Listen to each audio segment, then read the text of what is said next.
आपका 9 भारत समाचार में। आइए देखते हैं खबरें विस्तार से। टेलीग्राम के संस्थापक पावेल डुरोव को फ्रांस के हवाई अड्डे पर हिरासत में लिया गया। एनआरआई पर अमृतसर के दबूर्ज इलाके में अज्ञात हमलावरों ने की गोलीबारी।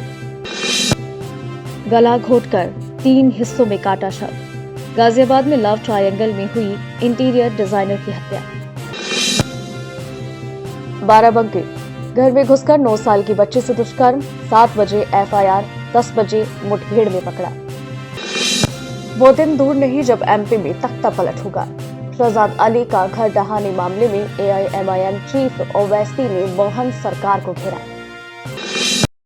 Sponsored by Exclusio Decorative Surface, Acrylic, Interior Clads, Nurani Libas, Ready-made, Textiles, Stitching.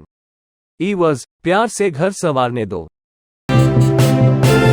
Telegram messaging app के संस्थापक पावेल डुरोव, जिनके खिलाफ गिरफ्तारी वारंट जारी किया गया था, उन्हें पेरिस के बाहर एक हवाई अड्डे पर फ्रांसीसी अधिकारियों ने हिरासत में लिया। CNN ने रिपोर्ट किया। फ्रांस के सीमा शुल्क विभाग से जुड़े धोखाधड़ी विरोधी कार्यालय के अधिकारियों ने फ्रेंच रूसी अरबपति को शनिवार शाम को अजरबैजान से बोर्जट हवाई अड्डे पर पहुंचने के बाद हिरासत में लिया। 39 वर्षीय डुरोव को फ्रांस के गिरफ्तारी वारंट के तहत खोजा जा रहा था, क्योंकि टेलीग्राम पर मॉडरेशन की कमी के कारण इस प्लेटफॉर्म का उपयोग कथित तौर पर मनी लॉन्ड्रिंग, ड्रग्स तस्करी और बाल शोषण सामग्री साझा करने के लिए किया गया है।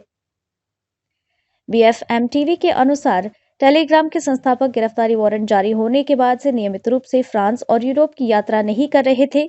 उल्लेखनीय है कि फ्रांस ने टेलीग्राम पर मॉडरेशन की कमी और कानून प्रवर्तन के साथ सहयोग न करने के आरोप में डुरोव के खिलाफ ड्रग तस्करी, बच्चों के खिलाफ अपराध और धोखाधड़ी के आरोपों में गिरफ्तारी का वारंट जारी किया था।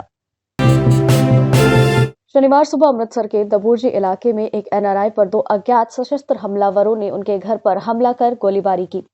पीड़ित की पहचान सुखचैन सिंह के रूप में हुई है, जो लगभग 1 महीने पहले अमेरिका से लौटे थे। हमलावरों ने उनके परिवार के सामने उन पर हमला किया। घर में लगे सीसीटीवी कैमरे में पूरी घटना कैद हो गई। पुलिस के अनुसार सुखचैन को 2 गोलियां लगी हैं।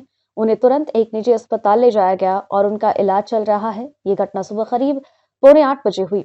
परिवार के सदस्यों ने पुलिस को बताया कि हमलावरों द्वारा इस्तेमाल की जा रही पिस्तौलें जाम हो गईं, जिसके बाद वो फरार हो गए। अतिरिक्त पुलिस उपायुक्त हरपाल सिंह ने बताया कि टीमें विभिन्न संभावनाओं पर काम कर रही हैं। आरोपी ने पीड़ित को घर की लॉबी में गोली मारी। उन्होंने ये भी कहा कि घटना की सीसीटीवी फुटेज प्राप्त कर ली गई है और आगे की जांच जारी है। पीड़ित के एक रिश्तेदार ने पुलिस को बताया कि लगभग 5 महीने पहले सुखचैन को धमकी मिली थी। उनका अपनी पहली पत्नी के परिवार के साथ विवाद था, जिसने कथित तौर पर आत्महत्या कर ली थी। बंगाली अभिनेत्री पायल मुखर्जी पर कथित तौर पर शुक्रवार रात कोलकाता में गाड़ी चलाते समय एक बाइक सवार ने हमला किया। पायल मुखर्जी ने अपने सोशल मीडिया प्लेटफॉर्म पर एक वीडियो पोस्ट किया, जिसमें उन्होंने दावा किया कि एक युवक ने अपनी बाइक को उनकी एसयूवी के सामने रोक दिया और उन्हें वाहन से बाहर आने के लिए कहा। हालांकि जब उन्होंने बाहर आने से इनकार किया तो उस युवक ने उनकी कार की दाहिनी खिड़की को तोड़ दिया, जिससे उनके हाथ में चोट लगी और वो काफी घबरा गई। पायल मुखर्जी द्वारा शिकायत दर्ज कराने के बाद पुलिस ने युवक को हिरासत में ले लिया है। युवक ने दावा किया कि अभिनेत्री की कार उनकी बाइक को छूकर निकल गई थी, जैसा कि समाचार एजेंसी पीटीआई ने रिपोर्ट किया। हालांकि मुखर्जी ने इस दावे से इनकार किया है।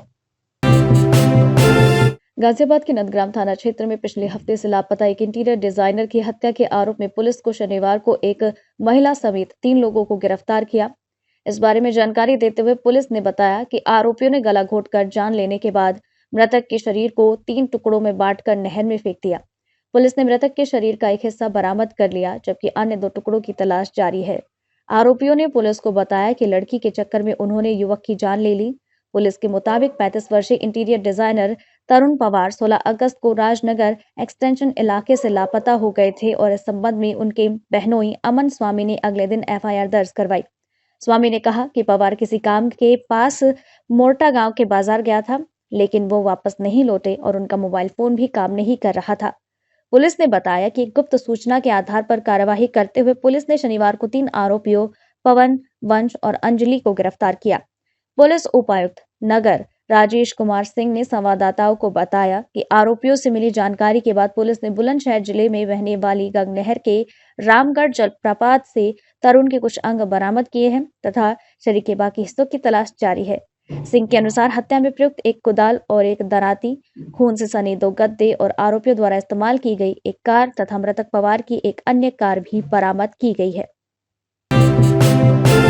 बाराबंकी शहर कोतवाली क्षेत्र में रेलवे स्टेशन के पास एक कॉलोनी में शनिवार को दिन में करीब 4 बजे एक युवक ने घर में घुसकर 9 साल की बच्ची के साथ दुष्कर्म किया। मां ने अंदर लहूलुहान बच्ची को बेसुध देखा तो उसके होश उड़ गए। शाम को केस दर्ज करने के बाद पुलिस ने 3 घंटे के अंदर आरोपी युवक को मुठभेड़ में गोली मार दी। उसे अस्पताल में भर्ती कराया गया है। पुलिस के अनुसार बच्ची, उसकी मां और करीब 14 साल का भाई साथ में रहते हैं। बच्ची के पिता का मां से संबंध विच्छेद हो चुका है। शनिवार की दोपहर के बाद बच्ची की मां और भाई किसी काम से घर से बाहर गए थे और इसी दौरान पिछले कई साल से पड़ोस में ही रहने वाला 30 साल का युवक विजय घर में घुसा और 9 साल की बच्ची से दुष्कर्म किया। मां घर के अंदर पहुंची तो विजय घर से बाहर निकल रहा था और भाग गया। अंदर घर में खून बिखरा पड़ा था और बच्ची बेसुध पड़ी थी। सूचना मिलने के बाद पुलिस ने शाम 7 बजे केस दर्ज कर विजय को दबोच लिया। खड़ी बाजार पुलिस ने एक महिला की शिकायत के बाद भाजपा एससी मोर्चा के नेता पृथ्वी सिंह और उनके बेटे जसवीर सिंह के खिलाफ ब्लैकमेल, यौन उत्पीड़न और प्रताड़ना का मामला दर्ज किया है। रिपोर्ट के अनुसार शिकायतकर्ता ने कुछ दिन पहले आत्महत्या का प्रयास किया था, जिसमें उसने अपने पति और ससुर द्वारा दहेज के लिए प्रताड़ित किए जाने का हवाला दिया था। हालांकि अस्पताल में इलाज के बाद उसने अपना बयान बदल दिया और वो आरोप भी लगाया कि पृथ्वी सिंह ही उसके पति और ससुर के खिलाफ पुलिस शिकायत के पीछे थे। सूत्रों के अनुसार महिला ने पुलिस को यह भी बताया कि उसे घर में नजरबंद रखा गया, ब्लैकमेल किया गया और प्रताड़ित किया गया। महिला ने आरोप लगाया कि बीजेपी नेता और उनके बेटे ने उसके परिवार के सदस्यों के खिलाफ झूठे आरोप लगाए और उसे जहर भी दिया। खड़े बाजार पुलिस के पिता पुत्र के खिलाफ मामला दर्ज कर लिया है और कहा है कि जांच जारी है। जिले के कोतवाली थाने में हुए पत्थरकांड का मामला गर्माता जा रहा है, जहां कांग्रेस की सीनियर नेता प्रियंका गांधी ने इसकी तीखी आलोचना करते हुए इसे गलत बताया था। वहीं अब इसमें AIMIM के चीफ असुद्दीन ओवैसी की एंट्री हो गई। ओवैसी ने इस घटना को लेकर एक वीडियो जारी किया, जिसमें छतरपुर जिले के कोतवाली थाने में पत्थरकांड के मुख्य आरोपी हाजी शहजाद अली के मकान को तोड़ना गलत बताया। साथ ही संविधान का हवाला देते हुए प्रदेश की भाजपा सरकार और PM मोदी पर निशाना साधा। असुद्दीन ओवैसी यही नहीं रुके, उन्होंने अपने वीडियो में कहा कि आने वाले समय में जब MP में सरकार बदलेगी और जो सरकार बदल कर आएगी वो अगर बीजेपी के प्रतिनिधियों और उनके लोगों का चेहरा काला करते हुए सड़क पर घुमाए, उनके मकान या घर तोड़े जाएं, तो उन्हें कैसा लगेगा। वो दिन दूर नहीं जब मध्य प्रदेश में सरकार का तख्ता पलट होगा। इसके साथ ही उन्होंने कहा कि असंवैधानिक तरीके से शहजाद का घर तोड़ने की मैं खिलाफत करता हूँ। कह रहे हैं कि उनसे कहा कि आप आकर जनता को समझाइए। उन्होंने समझाया, फतरमबाजी उन पर भी हुई। उसके बाद एक मंसूबाबंद तरीके से 20,000 स्क्वायर फुट पर बना हुआ ये घर, जिसका परमिशन है उनके पास, वो कह रहे हैं उसको डिमोलिश कर दिया गया। अगर परमिशन नहीं भी था तो क्या वहाँ की अथॉरिटीज़ को ये जिम्मेदारी नहीं है कि वो सुप्रीम कोर्ट का जजमेंट है दिल्ली डेमोलिशन पर कि ड्यू प्रोसेस को फॉलो किया जाए? क्या उन्होंने नोटिस दिया? नहीं दिया। और फौरन बुलडोज़र के ज़रिए उनके घर को तोड़ दिया गया, ज़मींदोज़ कर दिया गया। और उसके बाद वहाँ पर मध्य प्रदेश की छतरपुर की पुलिस चंद एलिज लोगों एक्यूज को गिरफ्तार करके उनकी बेइज्जती करती है, रोड पर उनको चलाती है और उनके ज़बान से नारे लगवाती है। मैं ये कहना चाहूँगा कि सरकारें चलती हैं तो रूल ऑफ लॉ से चलती है, रूल ऑफ मॉब के ज़रिए नहीं। जो कुछ वहाँ पर हुआ रूल ऑफ मॉब के मुजाहरे हो रहे हैं। और बीजेपी की सरकार को, बीजेपी के लोगों को बताना चाह रहा हूँ मध्य प्रदेश के कि आज इख्तिदार और सत्ता आपके पास है, कल आपके पास नहीं रहेगी। तो क्या जो सरकार आएगी जनता उनको हटाएगी, तो क्या वो सरकार आपके जिम्मेदारों को उनके घरों को तोड़ दें बुलडोज़र के ज़रिए, आपके चेहरों को काला कर कर आपको रोड पर परेड करवाएं? आप जो कुछ कर रहे हैं वो संविधान का वायलेशन है। नरेंद्र मोदी बहैसियत वज़ीर आज़म, प्रधानमंत्री, पार्लियामेंट में संविधान को चूमते हैं और चूमने का ड्रामा करते हैं, और वहाँ पर बीजेपी की सरकार संविधान की धज्जियाँ उड़ा रही है। किसी के घर को डिमोलिश कर दिया जाता है, किस बुनियाद पर? क्या ये सिविलाइज सोसाइटी के मज़ाहरे हो रहे हैं? बल्कि हम ये देख रहे हैं कि एक state sponsored communalism Madhya Pradesh में किया जा रहा है, सिर्फ एक ही फ़िरक़े के ख़िलाफ़। चाहे उनके घर को तोड़ दिया जाता है, कभी एनकाउंटर के नाम पर गोलियां मार दी जाती हैं। ये आखिर कब तक चलेगा? और मुझे यकीन है कि कोर्ट के पास ये मसला ज़रूर जाएगा, वहाँ के ज़िम्मेदारों ने बताया है, और कोर्ट से इंसाफ होगा। जो सरकार डेमोलिशन के ज़रिए सत्ता चलाती है वो याद रखें, आप किसी गरीब का घर तोड़ रहे हैं, इंशाअल्लाह वक्त आएगा जब इसी अवाम अपने वोट के जरिए आपकी हुकूमतों का डेमोलिशन करेगी। मुंबई से हैदराबाद जा रहा एक हेलीकॉप्टर शनिवार दोपहर पुणे के मुल्शी तहसील में दुर्घटनाग्रस्त हो गया। पुलिस ने ये जानकारी दी। एक अधिकारी ने बताया कि पोड़ के पास हुई इस दुर्घटना में सभी 4 यात्री बच गए, हालांकि वो घायल हो सकते हैं। उन्होंने कहा, हेलीकॉप्टर के कैप्टन को अस्पताल ले जाया जा रहा है, जबकि बाकी तीनों की स्थिति स्थिर है। यह हेलीकॉप्टर ग्लोबल वेक्टर कंपनी का है। दुर्घटना के कारणों का अभी पता नहीं चल पाया है। तेलंगाना राज्य महिला आयोग की अध्यक्ष शारदा निरला ने आयोग के सचिव को निर्देश दिया कि वो तुरंत नोटिस जारी करे और आयोग के 6 सदस्यों के खिलाफ सख्त अनुशासनात्मक कार्यवाही शुरू करे। इन सदस्यों ने शनिवार को बीआरएस कार्यकारी अध्यक्ष केटी रामाराव केटीआर की उपस्थिति के दौरान उन्हें राखी बांधने का अनुचित कार्य किया। शारदा ने एक्स पर पोस्ट किया, महिला आयोग के सदस्य के रूप में निष्पक्षता बनाए रखना और संस्था की अखंडता की रक्षा करना अनिवार्य है। किसी भी ऐसे व्यवहार में शामिल होना जिससे आयोग की निष्पक्षता पर सवाल उठ सकते हैं, पूरी तरह से अस्वीकार्य है। केटीआर ने उन टिप्पणियों के लिए आयोग के समक्ष पेशी दी जो उन्होंने टीजीएसआरटीसी बसों में मुफ्त बस सवारी का लाभ उठाने वाली महिला लाभार्थियों के खिलाफ की थी।